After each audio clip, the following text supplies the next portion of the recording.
안녕하세요. 신우이 시집살이는 들어봤어도 아주버님 시집살이는 듣도 보도 못했는데 그걸 겪은 30대 여성입니다. 남사스러워서 어디다 말도 못하고 여기다 한풀이 하러 왔어요.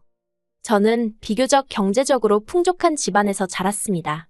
친정아버지는 무역을 하셨고 친정어머니는 옷가게를 하셨는데 소위 두 분 다 대박이 났거든요. 그래서 지금은 두 분 다 여행 다니시고 운동 다니시며 여유롭게 살고 계세요. 남편과는 지인의 소개로 만났는데 연애를 시작하고 나서야 남편의 집안 사정이라던가 그런 게 좋지 않다는 걸 알게 되었어요. 하지만 그런 이유로 헤어질 생각은 못했던 게 남편과 만나기 전 두 번의 연애를 했었는데 둘 다 제가 맞춰주는 연애였거든요. 그래서 이번만큼은 제가 해주기보다는 사랑을 많이 받고 싶었고 남편은 제가 바라던 대로 모든 걸 저에게 맞춰주었지요. 그래서 남편의 주변 조건에 대해서는 크게 바라는 바도 욕심도 없었네요. 게다가 남편 자체만 놓고 보면 대기업에 다니는 능력 있는 엘리트였기도 했고요. 그래서 친정에서도 결혼 반대 같은 건 없었어요. 하지만 한창 결혼 이야기가 진행되면서 알게 된 사실인데 남편이 저에게 잘 맞춰주던 건 남편이 커온 환경 때문이래요. 남편에게는 위로 2살 많은 미혼의 아주버님이 있었는데 어린 시절부터 이 아주버님과 차별을 많이 당했다고 하더라고요. 어머님 아버님은 저희 친정부모님과는 나이 차이가 많지 않았음에도 불구하고 사고방식이 정말 옛날 분들이세요. 그래서 자식이 둘이든 셋이든 장남이 잘 되는 게 제일 중요하다 생각하시는 분들이셨지요. 그래서 어린 시절부터 남편은 장남인 형에게 많은 부분을 양보해야 했는데 그게 나중엔 몸에 배서 성격처럼 된 거예요. 그렇다 보니 때때로 남편은 자기가 원하는 게 있어도 상대가 싫다 하면 설득을 해본다던가 고집을 부리는 일은 없었고 바로 포기해버리게 된 거고요. 아무튼 그래서 결혼할 때도 장남인 아주버님이 개혼을 해야 하는데 저희가 먼저 결혼하겠다고 나선다며 집안망신이라고 결혼을 반대하셨어요. 그런데 아주버님은 이 여자 저 여자 찝쩍거리고 다니기만 할 뿐 결혼 생각도 없다고 했고 말이 좋아 사업까지 제대로 하는 일 없이 시부모님 돈이나 뜯어가는 철딱선이 없는 인간이었거든요. 그러니 언제 장가갈 수 있을 줄 알고 저희가 기다리고만 있을 수는 없었지요. 또 남편에게 말은 못했지만 여자라면 누구나 한 살이라도 어리고 예쁠 때 드레스를 입고 싶잖아요. 그런데 다행히 제가 이런 일로 어머님과 직접적으로 부딪힐 필요는 없었습니다. 저는 나중에서야 알았지만 남편이 형이 장가 못 간 게 내 탓이냐, 왜 내가 피해를 봐야 하냐면서 어머님한테 크게 화를 냈다더라고요. 그런 전에 없던 남편의 태도에 어머님 아버님이 결국 결혼 승낙을 하셨고요. 하지만 어머님 아버님과 저희 부부 사이가 틀어지는데 그 일이 결정적인 이유가 된 건 아니었어요. 이후로 더 큰 사건이 남편을 기다리고 있었거든요. 이 이야기를 어떻게 어디서부터 시작해야 할지 싶지만 남편이 대학 졸업 후 직장 생활을 시작한 지 얼마 되지 않았을 무렵이었습니다. 하루는 어머님이 남편을 불러놓고는 월급 통장을 당신한테 맡기라 하더래요. 원래 아들 월급은 엄마가 관리해주는 거라면서요. 하지만 남편이 말하길 평소 어머님이 씀씀이도 크셨고 갯돈 때문에 사기도 몇 번이나 당하신 걸 알고 있었기에 엄두가 나지 않았답니다. 그래서 다는 못 맡기고 한 달에 50만 원씩만 모아달라고 했다고요.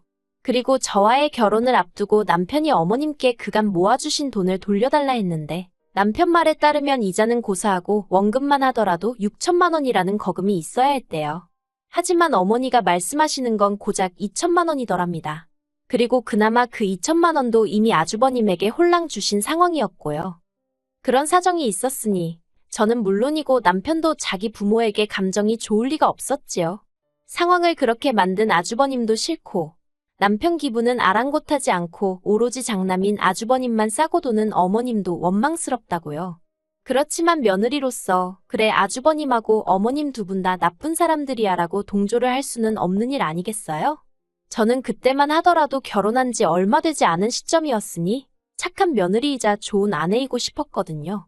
그래서 남편에게 지난 날은 잊어버리고 앞으로 당신과 나 우리 둘이 잘 살면 되는 거라고 남편을 어르고 달랬네요.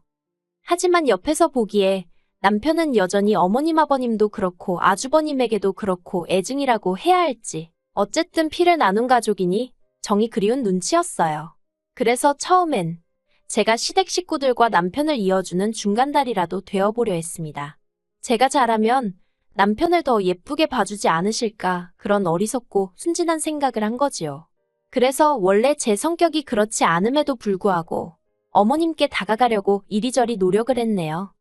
그러다 작년 어머님 생신이었어요. 아침부터 시댁에 내려가 미역국에 갈비에 이것저것 상다리 부러지게 한상 차렸지요. 여담이지만 30년 넘게 키워주신 친정부모님께도 차려드린 적 없는 생일상을 여기 와서 이러고 있는 게 참 어이없기도 하고 좋은 마음으로 차리면서도 한편으론 그런 생각이 들더라니까요. 부엌에서 고군분투하는 건 저와 남편 둘뿐이었어요. 아주버님은 자기 어머니 생신상을 차리는 저희를 보고도 기껏 한다는 소리가 남편더러 너는 왜 거기서 그러고 있냐며 빈정거리는 것 뿐이었지요. 남편은 그런 아주버님더러 와서 설거지라도 도와주라 했지만 돌아오는 건 어머님의 핀잔뿐이었습니다. 누가 언제 생일상 차리랬냐고 동생이 돼서는 형더러 이래라 저래라 했었냐고 말 조심하라고요. 그러자 남편도 더는 아무 말도 못하대요. 그리고 그런 남편을 보고 있는 제 마음은 짠하면서 동시에 짜증이 나는 거예요. 아무리 어머님한텐 아들이라지만 저한테는 제가 평생을 믿고 살아야 할 남편인데 어머님이 번번이 싫은 소리를 하시니 누군가의 말처럼 내 남편한테 욕을 해도 내가 하지 남이 하는 건 못 참겠더라니까요. 이윽고 생일상이 차려졌습니다. 그리고 뽐새 없이 아버님은 아직 방에서 나오지도 않으셨는데 아주버님이란 작자가 먼저 젓가락을 들고 입안 찬저 반찬 들쑤시더라고요. 게다가 기껏 한다는 소리는 자기가 좋아하는 건 하나도 없다나요. 그리고는 계속해서 투덜거리니까 듣다 못한 남편이 아주버님 떨어 어머님 생신상 차린 거지 형 생일상 차린 거 아니라고 한마디 했어요. 그러자 이번에도 어김없이 어머님이 나서서는 형이 한마디 할 수도 있지 뭘 그렇게 예민하게 반응하냐면서 어차피 하는 음식 형이 좋아하는 걸로 했으면 좀 좋냐고 남편에게 무안을 주시는 거예요. 그리고 그 모습을 보고 있자니 그때만큼은 정말 못 참겠더라고요. 그래서 아주버님도 어머님도 드시기 싫으시면 안 드셔도 된다고 차렸던 음식들을 전부 다 반찬통에 옮겨버렸어요. 그러자 어머님이 눈을 동그랗게 뜨시고는 저더러 뭐하는 짓이냐입니다. 저도 이판사판이다 싶어서 왜 자꾸 저희 남편에게만 뭐라 하시냐고 대꾸했지요. 그리고 내친 김에 할 말은 해야겠다 싶어서 결혼 전부터 왜 자꾸 아주버님만 싸고 도시냐고 아주버님 나이가 내일 모레면 40인데 왜 형제 둘을 앉혀놓고 편애를 하시냐고 따지고 들었네요. 그러자 어머님이 어쩐지 요새 저희 남편이 툭하면 대들고 옛날 같지 않더니 이제 보니 저 때문이라나요. 저를 만나고서 당신 둘째 아들이 이상하게 변했다는 거예요. 그래서 이상하게 변한 게 아니고 제가 정신 차리게 도와주고 있는 거라고 했지요. 그렇게 어머님과 말다툼을 하자 아주버님은 아주버님대로 이래서 자기가 결혼을 안 한다는 둥 어쩐다는 둥 헛소리를 해대대요. 그러던지 말던지 제 손길이 닿았던 음식은 전부 다 챙겨서 차에 올라탔어요. 그리고 올라오는 길 내내 한마디 말도 없던 남편이 집 앞에 거의 다 도착했을 무렵에서야 고맙다고 하대요. 자기가 해야 할 말을 제가 대신 해줬다면서. 그래서 괜찮다고 했어요. 대신 앞으로는 정신 똑바로 차리자고 당하고 살지 말자고 했지요. 그리고 이후로 반년 정도는 서로 연락도 왕래도 없이 지냈습니다. 어버이날이며 아버님 생신이며 원래라면 챙기고도 남았을 날들 전부 다 그냥 지나쳐버리면서 말이에요. 솔직히 마음은 무척 불편했고 한편으론 그래도 할 도리는 해야 나중에 일이 생겨도 할 말은 할 수 있지 않을까 하는 걱정도 들었어요. 그런데 또 생각해보면 도대체 그놈의 도리가 뭔가 싶더라고요. 어머님 생신 이후로 남편에게 들은 거지만 그간 어머님 아버님이 아주버님 사업자금으로 3억 이상 쓰셨답니다. 그래놓고 저희 결혼할 땐 아주버님이 미혼이지 않냐면서 1원 한 푼 도와주긴커녕 저희 남편 돈 2천만 원까지 가로채신 거예요. 가뜩이나 어머님이나 아주버님한테 단단히 실망한 상황에서 그런 이야기까지 들었으니 솔직히 제가 도리고 뭐고 하고 싶었겠어요? 그나마 남편이 가만히 있었으니 차라리 다행이지. 남편이 뭐라도 해드리겠다고 했으면 전 정말 폭발했을지도 모르겠네요.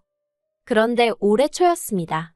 평소라면 받지 않았을 모르는 번호였는데 마침 기다리는 전화가 있어서 혹시 그 전화인가 싶어 불이 나게 걸려오는 전화를 받았지요.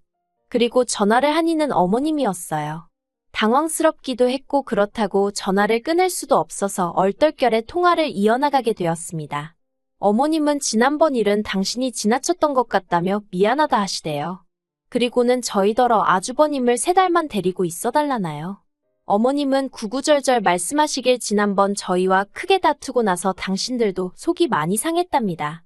그리고는 저희 남편이야 손도 많이 안 가는 아이였고 그러면서 공부도 잘하고 믿음직스러웠던 반면에 아주버님은 공부도 그렇고 동생인 저희 남편에게 자꾸 치이는 것 같고 그래서 안쓰러워서 좀 더 신경을 많이 써준 것뿐이라나요. 그런데 이제는 당신들도 지쳤다면서 이젠 아주버님이 취직을 하든 결혼을 하던 해서 자리를 잡았으면 좋겠다고요. 사실 시댁이 서울에서 2시간 정도 떨어진 데다가 외곽이어서 솔직히 젊은 여자 만나기가 쉽진 않아요. 직장도 많지 않고요. 그러니 어머님은 서울에 사는 저와 남편의 도움이 절실히 필요한 상황이었던 거지요. 어머님이 전에 없이 어찌나 애달아하며 부탁을 하시던지 오죽하면 안쓰러운 마음까지 들대요. 하지만 제 멋대로 결정을 내릴 순 없었으니 남편과 이야기해보겠다 했어요. 그리고 이 이야기를 전해들은 남편은 혼란스러워 보였습니다. 이번 기회로 어머님 아버님과 관계 회복을 할 수 있을지도 모른다는 기대감도 엿보였고 동시에 아주버님과 같이 살 생각에 스트레스를 잔뜩 받는 것도 같았거든요. 그리고 결국 며칠 뒤 아주버님이 저희 집으로 오게 되었습니다.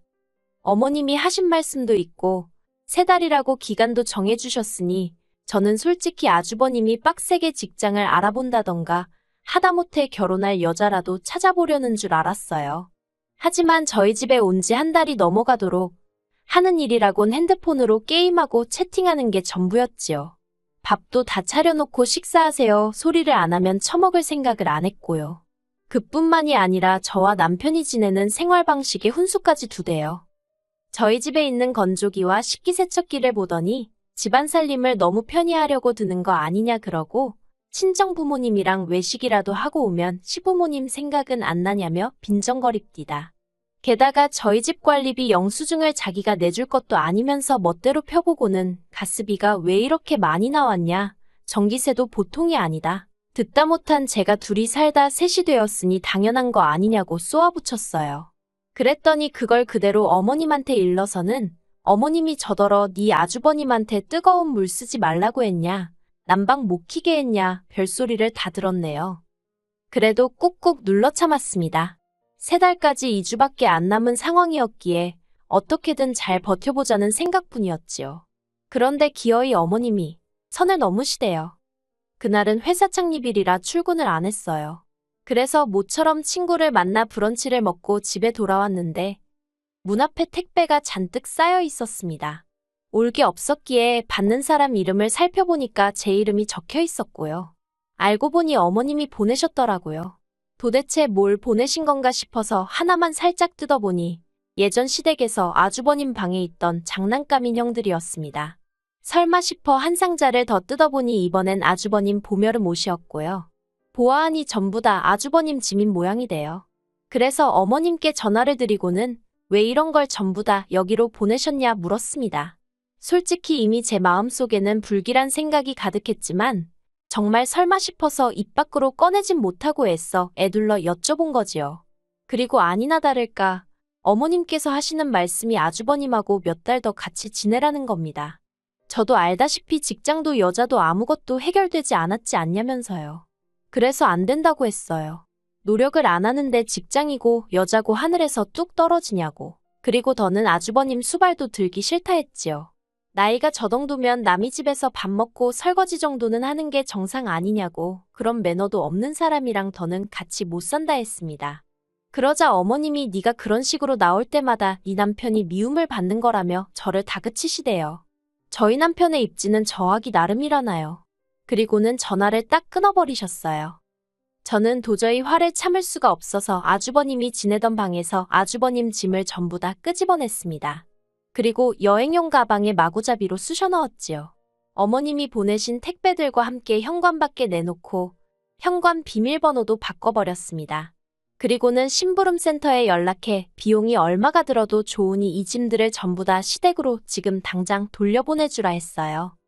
그리고 몇 시간 뒤 누가 현관문을 삑삑 눌러대더라고요. 인터폰으로 내다보니 아주버님이었습니다. 당연히 문은 안 열렸지요. 그러자 제 핸드폰으로 전화가 와서는 비밀번호 바꿨냐고 묻길래 맞다고, 그리고 아주버님 짐도 다 뺐으니까 지금 이 길로 시댁으로 그냥 내려가시라 했어요. 그러자 뭔 개소리냐면서 욕을 하는 거예요. 마음 같아선 개소리는 너네 엄마가 먼저 했다 하고 싶었지만 차마 그러진 못하고 어머님이랑 이야기해보라 했네요. 그리고 남편에게도 전화해서 현관 앞에 아주버님이 버티고 있는 한 당신도 이 집엔 못 들어온다 했습니다. 그리고 이후로 뭐 구구절절 적을 것도 없어요. 심부름 센터에 맡겼더니 몇 시간도 안 걸려서 시댁의 짐이 다시 다 돌아갔거든요. 어머님한테 전화가 와서는 지금 이게 뭐 하는 짓이냐, 너 우리 장남을 내쫓은 거냐 어쩌냐 말 그대로 뒤집어졌지요. 남편한테 어머님이 어디서 그런 걸 데려와서는 형을 욕보인다고 어쩌고, 그리고는 또 금세 태도를 달리하시면서 늙은 부모가 언제까지 형을 챙겨야겠냐, 동생이 할 수도 있는 거라며 남편을 타이르시더랍니다. 그런데 남편이 그랬대요. 자기가 자기 주변에 자기를 생각해주는 사람이 누가 있나 하고 곰곰이 생각해봤는데 저밖에 떠오르지가 않더래요. 자기를 위해서 울어주고 웃어주고 하는 사람이 와이프인 저밖에 없다면서 그러면 자기가 누구 편에 있어야겠냐고요. 그리고는 어머님더러 형님이랑 앞으로 행복하게 사시라 그랬답니다. 아주 힘들고 고될 때는 둘째 아들로서 도와드릴 수 있으면 도와드리겠지만 가급적 연락은 하지 않고 지냈으면 좋겠다면서요. 그래서 지금은 아예 왕래가 없습니다. 일단 남편이나 저나 핸드폰 번호부터 바꿔서 어머님이 저희한테 연락을 하시려면 친척 한 분 정도는 거쳐야 할 텐데 저희 어머니가 체면을 엄청 중시하시는 분이라 아마 그렇게는 못하시지 않을까 싶어요. 그나저나 어떻게 사연을 끝내야 할지 모르겠네요. 아, 마지막으로 아주버님 소식을 듣긴 했습니다. 어떤 꽃뱀한테 걸려가지고 돈만 1,000만 원 가까이 뜯겼다나요. 에휴, 말해 뭐 하겠어요. 아무튼 이제는 어머님과 아주버님으로부터 완전히 벗어나 저랑 남편이 행복하게 잘 살고 있으니 그거면 충분합니다.